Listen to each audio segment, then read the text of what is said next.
Folks, I'm going to assume that you ain't been living under a rock for the past 12 hours, which means you've heard the news.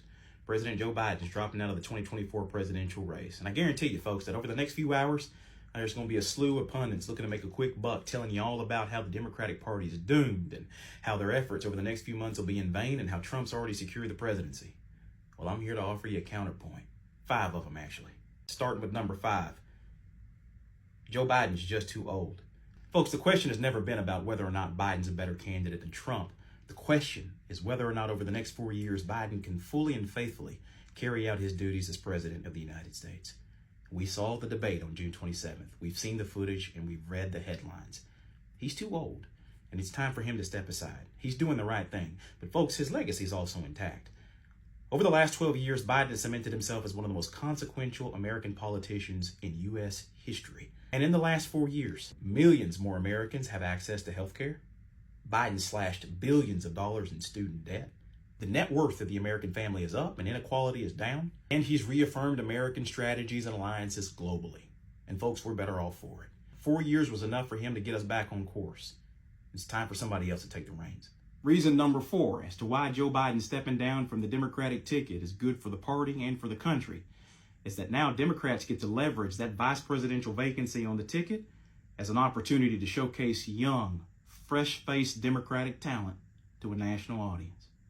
A big part of the reason Democrats find themselves in the predicament they're in today is that for the better part of a century, most of the party's stars, or at least the individuals considered presidential material, have been very old. But with Biden stepping down from the ticket, Democrats now have an opportunity to present to the public a more modern and much more younger version of itself. Part of the task for Democrats will be to select a vice presidential candidate under the age of 60. Here are 4 individuals I think you're going to be hearing about a lot in the news cycle over the next few months. One of these men is going to end up being the vice presidential nominee for the Democrats. Andy Beshear out of Kentucky, Roy Cooper out of North Carolina, Josh Shapiro out of Pennsylvania, or Mark Kelly out of Arizona.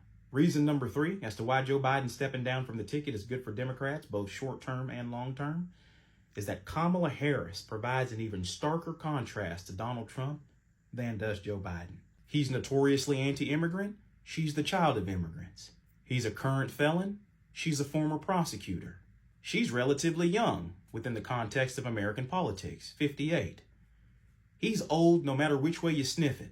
The questions about age, competency, and viability go out the window with Kamala Harris and present a new challenge for Donald Trump to deal with between now and November. Reason number 2 as to why Joe Biden stepping down from the ticket is a good thing is the fundraising boon and coalition building momentum that has resulted almost immediately after his announcement. Here are the immediate effects of Joe Biden stepping down from the ticket.